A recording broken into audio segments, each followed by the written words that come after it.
हमारी सोसाइटी में एक अफाइज लड़का अपनी खूबसूरत बहन के साथ रहता था। आज तक किसी भी इंसान ने उस लड़की को बाहर निकलते नहीं देखा था और ना ही मैंने देखा था। मोहल्ले के लोग कभी कभार उसको बाहर निकलते देख लेते थे, लेकिन चेहरा देख नहीं पाते थे। मोहल्ले के सभी लोगों को उसकी खूबसूरत आंखों के पीछे छिपे चेहरे को देखने का बहुत उत्सुकता थी। ऐसे ही मेरे दिल में भी बहुत उत्सुकता थी कि मैं उस लड़की का चेहरा देखूं। वह लड़की जब भी घर से बाहर निकलती तो उसके चेहरे पर मास्क होता था, सिर्फ आंखें ही बाहर दिखाई देती थी। मैं उनके मोहल्ले के सामने वाले घर में ही रहता था। मेरी बहन अक्सर उनके घर आती जाती रहती थी, लेकिन वह कहती थी कि उसने भी अभी तक उस लड़की को नहीं देखा है। यह बात सुनकर मुझे बड़ी हैरत हुई थी, क्योंकि भला लड़की को लड़की से पर्दा करने की क्या जरूरत है। मेरी बहन तो एक लड़की थी, और जब उनसे मिलने उनके घर जाती थी तो वह लड़की मेरी बहन के सामने भी नहीं आती थी। मेरी बहन ने बताया कि जब वह लड़की मेरे सामने आती है तो उस समय भी उसके चेहरे पर पर्दा होता है। बिना पर्दा के वह किसी से बात नहीं करती। उस लड़की का भाई है, वह ठीक तरह से चल फिर नहीं पाता था। उन दोनों बहन भाई के अलावा उनके घर में कोई नहीं था, ना उस लड़की की माँ, ना बाप, ना कोई दूसरा बहन भाई। वो लड़का अकेला ही काम पर आते जाते नजर आता था। वह लड़का ठीक से चल फिर नहीं पाता था, व्हील चेयर पर बैठकर चलता था। मोहल्ले के कुछ लोगों ने उसकी मदद करना चाही कि अफाइज है, तो उसने बहुत ही प्यार से उन सबको मना कर दिया। उसकी यह खुददारी लोगों में बहुत मशहूर थी और लोग उसके साथ बहुत ही अच्छी तरह से पेश आते थे। इस वजह से मैं भी उनकी बहुत इज्जत करता था। उसकी बहन भी इस मामले में खुददार थी। कभी भी उसको दरवाजे पर खड़े होते नहीं देखा था, जबकि मोहल्ले की बहुत सी लड़कियां शाम होने के बाद अपने अपने दरवाजे पर खड़ी हो जाती थी और आपस में बातें करती रहती थी। यह फिर छत पर चली जाती और एक दूसरे से बातें करने में बिजी हो जाती थी। मेरी बहन भी खुद यही हरकत करती थी, तो मैं उसे डांट कर अंदर भेज देता था, लेकिन फिर भी मुझसे छुपकर वह यह हरकतें जरूर करती थी। लेकिन मुझे यह बातें बहुत बुरी लगती थी। एक दिन मैं ऐसे ही फ्री था, घर जल्दी आ गया था और खाना वगैरह खाकर घर में लेटा टीवी देख रहा था कि अचानक हमारे घर की लाइट चली गई और गर्मी ने मुझे एकदम ही बेचैन कर दिया था। खाना खाने के बाद तो वैसे भी बहुत ज्यादा गर्मी लगती है और अभी गर्मियाँ भी बहुत थी। जून का महीना चल रहा था। इस वजह से मैं परेशान होकर बाहर निकल आया। बाहर देखा तो गली में बच्चे क्रिकेट खेल रहे थे। मैं भी अपने समय का बहुत अच्छा खिलाड़ी होता था। क्रिकेट से एक अलग ही लगाव था मुझे। क्रिकेट खेलना और देखना बहुत पसंद था। एकदम ही मेरे दिल में चाहत हुई मैं भी उन लोगों के साथ क्रिकेट मैच खेलूं। मैं बच्चों के पास गया और कहा कि मैं भी तुम लोगों के साथ क्रिकेट खेलना चाहता हूँ। उन लोगों ने पहले तो बहुत बुरे बुरे मुंह बनाए और मुझे इनकार कर दिया। कहने लगे हम इतने बड़े लोगों को नहीं खिलाते। लेकिन मेरी आंख दिखाने पर और फिर बाद में थोड़ा प्यार से समझाने पर वो बच्चे मान गए और मुझे भी अपने साथ खिलाने पर राजी हो गए। मैं बैट थाम कर खड़ा हो गया और एक बच्चे ने बॉल कराई तो मैंने काफी जोर से शॉट मारा और बॉल दीवार से लगकर हमारे पड़ोसी के घर की छत पर चली गई। और यह घर किसी और का नहीं बल्कि उसी खूबसूरत लड़की का था, जिसे मोहल्ले में आज तक कभी किसी ने नहीं देखा था और ना वह लड़की किसी से बात करती थी। और यह समय ऐसा था कि इस वक्त शायद वो लड़का भी घर पर होता था। मुझे अब टेंशन होने लगी थी, क्योंकि सारे बच्चे अब मुझे घूर कर देख रहे थे और एक शोर मचाने लगे। कहने लगे कि अब आपको ही बॉल लेकर आनी होगी। मैंने सबकी तरफ देखते हुए मासूम सा मुंह बनाया। कहने लगे यार तुम सब मैनेज कर लो, मैं जा रहा हूँ। मैंने वहाँ से जाने में ही भलाई समझी, लेकिन वह बच्चे कुछ ज्यादा ही तेज थे। उन्होंने मेरी चारों तरफ घेरा सा बना लिया और गुस्से से कहने लगे अगर आप यहाँ से गए तो हम लोग आपके साथ बहुत बुरा करेंगे। आप बाइक खड़ी करके जाएंगे तो आपकी बाइक की टायर की हवा निकाल देंगे और बहुत सी धमकियां देने लगे। कहने लगे आपकी इसी में भलाई है कि आप उस छत पर जाए और हमारा बॉल लेकर आए। मैंने तेज निगाह में उन छोटे छोटे बच्चों को घूरा जो मुझ पर दोष जमा रहे थे, लेकिन मैं जानता था अगर मैंने उन लोगों की बात नहीं मानी, बॉल लाकर नहीं दी, तो यह लोग मेरी गाड़ी का सत्यानाश कर देंगे और पता नहीं क्या क्या करेंगे। इसीलिए मैंने भगवान का नाम लिया और अपनी छत से उसकी छत पर जाने लगा। जाने क्यों मेरे दिल में इतनी तेज धड़कनें हो रही थी, दिल में अजीब अजीब से डर आ रहे थे। पता नहीं वह लड़की इस वक्त क्या कर रही होगी। अगर उनमें से किसी एक की भी नजर मुझ पर पड़ गई तो वह मेरे बारे में क्या सोचेंगे। कहीं मुझे देखकर वह शोर न मचा दे। अगर ऐसा हुआ तो मोहल्ले में मेरी इज्जत नीलाम हो जाएगी। मैं यही सारी बातें सोचता हुआ छत पर जा पहुंचा था। मैंने एक बार फिर से भगवान का नाम लिया और उस छत पर दरे पांव उतर आया। वहाँ पर इस वक्त कोई भी मौजूद नहीं था। सारे लोग नीचे मौजूद थे, उन लोगों की आवाज भी आ रही थी। मैं आराम से छत से बॉल उठाई और वहां से जाने लगा, लेकिन अचानक ही मुझे अजीब सी आवाज सुनाई दी जिसने मेरे कदम एकदम से रोक दिए थे। मुझे अपने कानों पर विश्वास नहीं आया। ये आवाज सुनकर मैं एकदम ही अपने कदम छत की रेलिंग की तरफ मोड़े और नीचे देखने लगा। यहाँ से उनका पूरा आंगन नजर आ रहा था। मेरे दिल की धड़कन काफी तेज हो रही थी और सामने का जो मंजर दिखाई दे रहा था, मुझे अपनी आंखों पर विश्वास नहीं आ रहा था। मैंने अपनी आंखों को मसल मसल कर देखा था, लेकिन सामने का मंजर बदला नहीं था। वो अपाहिज लड़का अपनी ही सगी बहन के साथ बेटा यह सब क्या कर रहा था। मेरी आंखें पत्थर की हो गई थी। मुझे समझ ही नहीं आ रहा था ये सब हो क्या रहा है, क्योंकि वह सगा अपाहिज भाई अपनी सगी जवान खूबसूरत बहन के साथ ऐसा काम कर रहा था जिसे देखकर मेरी आत्मा कांप उठी थी। मेरा शरीर पत्थर बन चुका था। ऐसा लग रहा था कि जैसे मेरा पूरा शरीर आग की चपेट में आ गया हो। कोई सगा भाई अपनी बहन के साथ यह हरकत कैसे कर सकता था, सोचकर ही मुझे घिन आने लगी थी, क्योंकि वह अपाहिज आदमी अपनी बहन के साथ। मैंने अपनी जिंदगी की सारी बहारें देख ली थी और मैंने यह तमाम उम्र अपने मोहल्ले में ही गुजारी थी। पैदा भी यही हुआ था, यहीं पर खेलते खेलते जवान हो गया था। मेरे यहाँ के लोगों के साथ बहुत अच्छी मेलजोल थी। हम यहाँ के तमाम लोगों को जानते थे। एक दूसरे में काफी प्यार मोहब्बत भी था। हर सुख दुख में एक दूसरे के साथ खड़े रहते थे। मोहल्ले के सारे लोग मेरे परिवार को भी बहुत अच्छे से जानते थे। मेरी पढ़ाई पूरी हो चुकी थी और अब मैं काम पर ध्यान दे रहा था, क्योंकि मेरी एक छोटी बहन थी। मेरा दूसरा कोई भाई नहीं था। मैं अपने बाप के साथ ही उनकी दुकान पर जाया करता था। हमारे मोहल्ले में सब लोग बहुत ही इज्जतदार लोग थे। सबकी बहन बेटियां थी और कोई भी ज्यादा बाहर नहीं निकलता था। ना ही किसी के घर का लड़का बाहर गली में बैठता था। मोहल्ले की लड़कियों को सभी लड़के इज्जत और सम्मान की नजर से देखा करते थे। कभी उन्हें गंदी नजर से देखने की हिम्मत नहीं थी, क्योंकि हमारे मोहल्ले का जो नियम कानून थे बहुत ही सख्त और अच्छे थे। इसी वजह से हमारे मोहल्ले की तमाम बहू बेटियां बहुत ही अच्छी जिंदगी गुजर बसर कर रही थी। हाँ, शाम के समय सारी लड़कियां, यहाँ तक कि मेरी बहन भी, दरवाजे पर खड़ी होकर बस आपस में ही बातें करती थी। लड़कों से देखा देखी हमारे यहाँ मोहल्ले की लड़कियां नहीं करती थी। मुझे तो लड़कियों का आपस में बातचीत करना भी पसंद नहीं था। मैं अपनी बहन को हमेशा ही इस बात के लिए मना करता था और टोकता था कि तुम ऐसे मत किया करो, यह चीज मुझे पसंद नहीं है।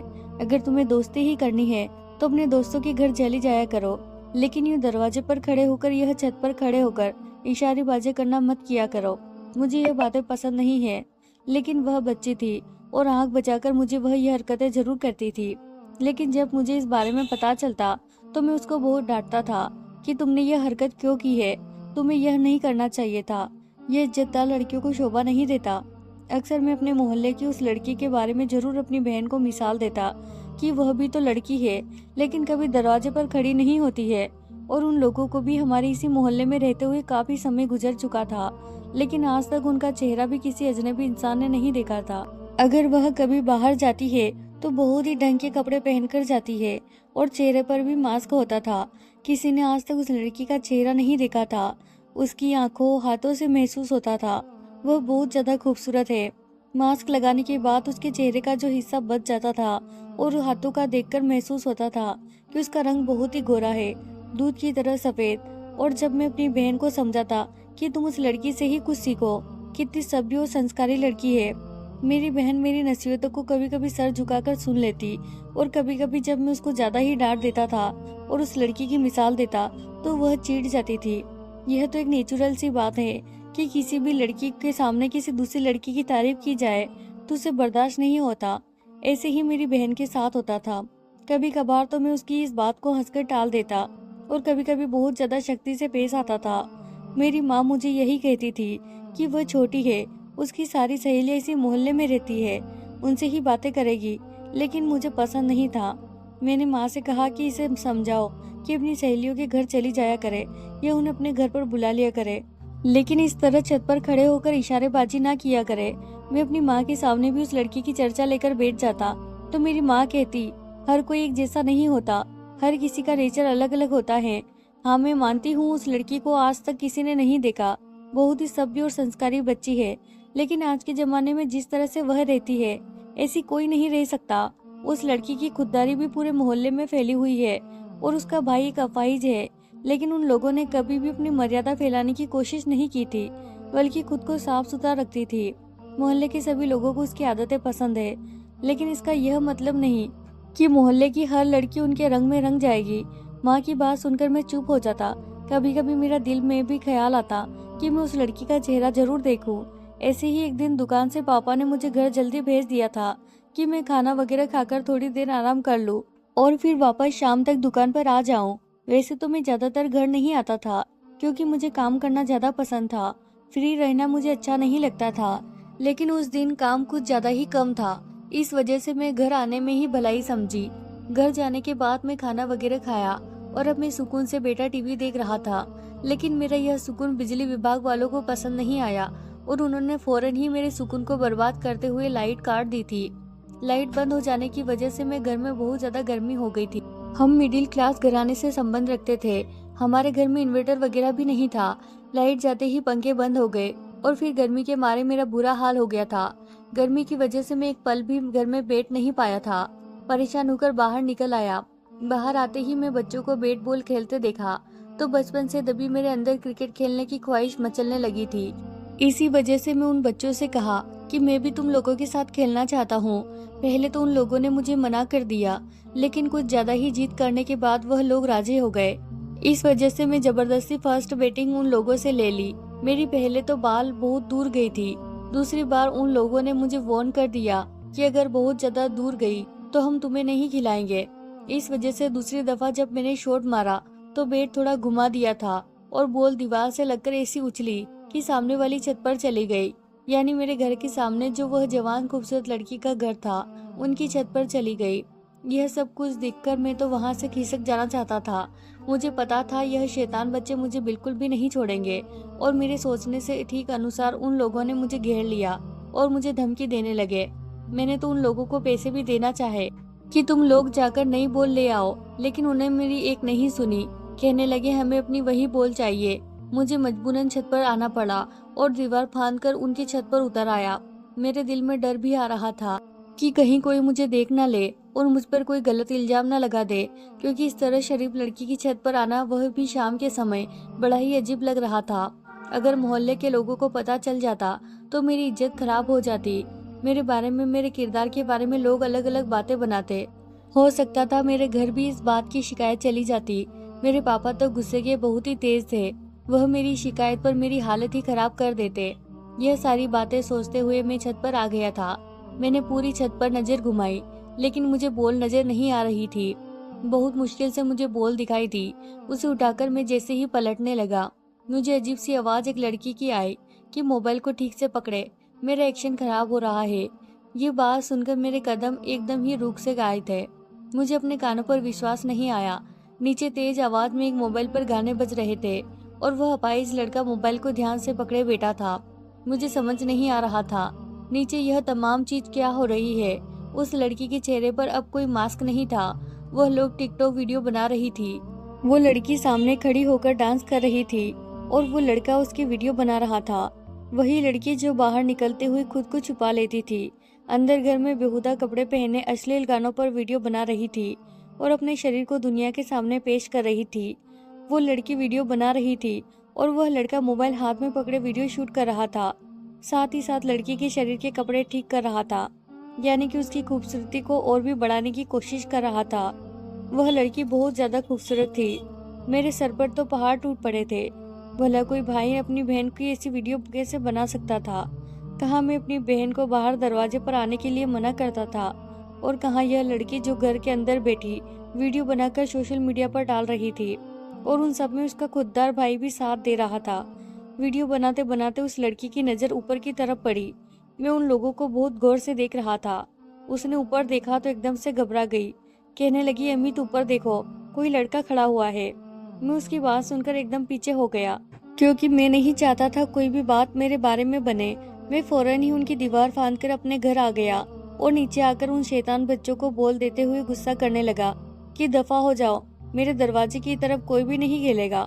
वह लोग मेरी बात को नजरअंदाज करके अपने खेल में मगन हो गए। मैं भी वहां से चला गया, क्योंकि मेरा दिल नहीं चाह रहा था मैं उस आदमी का सामना करूं, जो दुनिया के सामने बहुत ज्यादा खुददार बनता है, लेकिन अंदर अपनी बहन को मुजरा करवा रहा है। आज मुझे अपनी बहन बहुत अच्छी लगने लगी थी, क्योंकि वह कोई ऐसा काम नहीं करती थी जिससे कि लोगों के सामने हमारी नाक कटे। अभी मैं अपने घर की तरफ कदम बढ़ाए ही थे कि वो अपाहिज आदमी अपने घर से निकला था और लंगड़ा कर चलते हुए मेरे पास आ गया और मुझे आवाज देकर कहने लगा, रुक जाओ राहुल, तुमसे थोड़ी बात करनी है। मेरा दिल वहाँ रुकने को नहीं कर रहा था, लेकिन मैं उस इंसान की बात को टाल भी नहीं पाया। वो थोड़ी देर के लिए बाहर रुक गया। वह मुझे खूंखार नजरों से घूरते हुए बोला, राहुल, मैं तुम्हें एक शरीफ लड़का समझता था, जिस वजह से मैं तुमसे बातचीत कर लेता था, लेकिन तुमने जो यह आज हरकत की है ना, मेरा बस नहीं चल रहा। मैं तुम्हारे बाप के पास जाऊं और तुम्हारी शिकायत कर दूं। मेरा भी गुस्से से बुरा हाल हो रहा था। जिन लोगों को मैं इतना शरीफ समझ रहा था, जिनकी तारीफ करते हुए मैं नहीं थकता था, जिनकी मिसालें मैं अपने घर में देता था, वह लोग इस तरीके से रहते हैं। मैंने उसकी तरफ देखते हुए गुस्से से कहा कि तुम और तुम्हारी बहन जो गंदा खेल अपने घर में चला रहे हो ना, हमारी बहन बेटियों को भी खराब करोगे। तुम्हें जिसको भी बताना है जाकर बता दो, बल्कि यह काम खुद करूंगा कि सारे लोगों में बिठाकर तुम्हें इस कारनामे के बारे में बताऊंगा कि तुम्हारी बहन मोबाइल के सामने खड़ी होकर कैसे बेहुदा कपड़े पहनकर बेहुदा डांस करती है और तुम खुद अपनी बहन की वीडियो बनाते हो। वह मेरी बात सुनकर घबरा गया और मेरे कॉलर को पकड़ते हुए बोला, तुम्हें शर्म आनी चाहिए। एक तो तुम मेरे घर में झांकते हो और ऊपर से मुझ पर दोष जमा रहे हो। हम जो भी कर रहे हैं अपनी चार दीवारी के अंदर कर रहे हैं। तुम कौन होते हो हमारे मामले में दखल अंदाजी करने वाले, जबकि तुम अच्छी तरह से जानते हो वह लड़की वाला घर है। उसके बावजूद तुम हमारी छत पर आए और हमारे घर के अंदर झांक रहे थे। आने दो तुम्हारे बाप को, मैं तुम्हारी बात करूंगा। मैंने कहा, मैं तो बहुत अच्छे से जानता हूँ कि वह लड़की वाला घर है, लेकिन शायद तुम नहीं जानते हो कि वह लड़की वाला घर है और वहाँ पर ऐसे काम नहीं होते। इसके बावजूद तुम अपनी बहन के साथ ये हरकतें करते हो। मैं उनकी तरफ देखकर गुस्से से कहा, और आप जो यह बार बार एक बात बोल रहे हैं ना कि मेरे बाप को बताएंगे, आपका जिसको दिल चाहे बता देना। उसके बाद मैं यह बात सब लोगों में फैला दूंगा कि आप अपनी ही बहन के साथ गंदी गंदी वीडियो बनाते हैं। जो तुमने और तुम्हारी बहन ने शराफत का ढोंग इस तरह फैलाया हुआ है ना, वो सब एक एक करके खोलकर सबके सामने आ जाएगा। अगर आपने मेरे पापा से कोई भी गलत बात करने की कोशिश की तो मैं आप लोगों को बदनाम कर दूंगा। मेरी बात सुनकर वह आदमी घबरा गया। कहने लगा, तुम बार बार बहन भाई बोल बोल कर इस रिश्ते को गाली मत दो। इस रिश्ते की पवित्रता को खत्म मत करो। वह मेरी बहन नहीं है, बल्कि मेरी पत्नी है। यह सुनकर तो मुझे लगा कि सच में मेरे सर पर आसमान गिरा हो। मैंने कहा, लेकिन तुमने झूठ क्यों बोला कि वह तुम्हारी बहन है? इस बार उसकी आंखों में आंसू छलकने लगे। कहने लगा, मेरी मजबूरी थी। हमारे घर वाले इस शादी से राजी नहीं थे। हमने घर से भागकर शादी कर ली, लेकिन शादी के 2 महीने बाद मेरा एक्सीडेंट हो गया और मेरी एक टांग खराब हो गई। मुझे नौकरी से भी निकाल दिया गया। हमारे हालात बहुत ज़्यादा खराब हो गए थे। इससे पहले हम जिस मोहल्ले में रहते थे, वहाँ के लोगों ने मेरी पत्नी का जीना हराम कर दिया था, क्योंकि उन लोगों को पता था कि हमारा कोई सहारा नहीं है और ऊपर से मैं भी अफाइज हूँ। वह मेरी पत्नी पर गलत नज़र रखते थे और जब वह कहती थी कि मैं अपने पति को बता दूंगी, तो वह लोग कहते थे कि तेरा अफाइज पति क्या कर लेगा। इस मोहल्ले के बारे में मैंने काफ़ी बातें सुनी थी कि काफ़ी सभ्य संस्कारी लोग इस मोहल्ले में रहते हैं। इसीलिए मैं और मेरी पत्नी इस मोहल्ले में आकर रहने लगे, लेकिन हम पहले से डरे हुए थे। इसीलिए हमने अपने असल रिश्ते को छुपाकर बहन भाई के रिश्ते का नाम दे दिया। सोचा था अपनी ही दुनिया में रहेंगे, किसी से ज़्यादा मिलजुल नहीं रखेंगे और इस तरह हमारा घर चलता रहेगा। देखो, तुम किसी से कुछ मत कहना। हम जो भी कर रहे हैं मजबूरी में कर रहे हैं। हमारे पास रोजी रोटी कमाने का और कोई जरिया नहीं है, और फिर हम जो कुछ भी कर रहे हैं वो अपने घर में 4 दीवारी के अंदर बैठकर कर रहे हैं। तुम मेरे और मेरी मासूम पत्नी के बारे में मोहल्ले में कुछ भी गलत नहीं बोलोगे। मैंने कहा, क्या मतलब है? आपकी बातों को मैं कुछ समझ नहीं पा रहा हूँ। आपकी पत्नी वीडियो बना रही थी और उसमें डांस कर रही थी और आप बोल रहे हैं कि आप लोग कुछ गलत काम नहीं कर रहे हैं। तो वह मेरी तरफ देखकर कहने लगा, मैं एक अफाइज इंसान हूँ।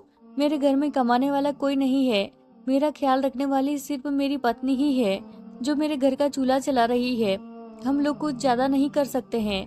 तुम देखते हो ना, मैं ज्यादा से ज्यादा बाहर जाता हूँ और घर का राशन और सब्जी वगैरह लाकर देता हूँ। बाकी मैं सारा दिन घर के अंदर रहता हूँ। मेरी पत्नी कोई मुजरा नहीं कर रही थी, वह टिकटॉक की वीडियो बना रही थी, जिससे हम लोग पैसे कमाकर अपना गुजर बसर करते हैं। कहने लगा, मेरी पत्नी ने एक चैनल बना रखा है जिस पर वह अपनी डांस की वीडियो डालती है, जिससे कुछ पैसे आते हैं और हम अपने घर का खर्चा चलाते हैं। मेरी पत्नी लोगों के सामने खुद को छुपा कर जाती है। जिससे कि लोग उसे पहचान ना सके। यह हमारी मजबूरी है। अगर हम यह काम नहीं करेंगे तो हमारे घर में खाने के लाले पड़ जाएंगे। मैंने कहा, वो बात तो ठीक है, लेकिन आप मर्यादा में रहकर भी वीडियो बना सकते हैं। जिस तरह की वीडियो आप अपनी पत्नी से बनवाते हैं वह बहुत ही शर्मनाक है। मेरी यह बात सुनकर उसकी आंखों में आंसू बहने लगे। कहने लगा कि हमने शुरू शुरू में मर्यादा में रहकर ही वीडियो बनाई थी, लेकिन कोई भी वीडियो को देखना पसंद नहीं करता था, और जब मर्यादा से घिरकर वीडियो बनाने शुरू किए तो लोगों के कमेंट आने लगे और वीडियो वायरल होने लगी। पहले जो लोग साफ सुथरी वीडियो को देखना पसंद नहीं करते थे, वह अब ऐसी बोल्ड वीडियो को बहुत देखते हैं और व्यूज भी काफी आते हैं, लेकिन कमेंट भी आते हैं कि आप ऐसी वीडियो क्यों बनाते हैं, यह हमारे समाज को गंदा करती है। लेकिन हम भी मजबूर है। साफ सुथरी वीडियो बनाए तो कोई नहीं देखता, बोल्ड वीडियो बनाए तो हर कोई देखता है। इस समाज के लोगों का भी समझ नहीं आता। एक तरफ कहते हैं साफ सुथरी मर्यादा में रहकर वीडियो बनाने में कोई दिक्कत नहीं है, लेकिन वहीं दूसरी तरफ इन वीडियो को कोई देखता भी नहीं है। और अगर शरीर की नुमाइश करके वीडियो बनाई जाए तो उन वीडियो पर भर भर कर लाइक, व्यूज और कमेंट आते हैं। आखिर हम जैसे लोग करें तो क्या करें। उस आदमी की बात सुनकर मैं सारी बात समझ गया था। यह तो हमारे समाज का धंधा था। अंदर से वह अश्लील वीडियो ही देखना पसंद करते हैं, लेकिन ऊपर से अपनी शराफत का झंडा जरूर लहराते हैं कि ऐसे लोगों पर एक्शन लेना चाहिए जो गंदी वीडियो बनाते हैं। अगर समाज को गंदा करने वाली वीडियो को पसंद नहीं करते हैं तो उन्हें देखते क्यों है? उन्हें लाइक कमेंट करके व्यूज क्यों बढ़ाते हैं? साफ सुथरी वीडियो को देखें, उन पर कमेंट करें, लाइक करें, लेकिन नहीं, साफ सुथरी वीडियो को तो कोई देखना भी पसंद नहीं करता। लाइक और कमेंट करना तो दूर की बात है।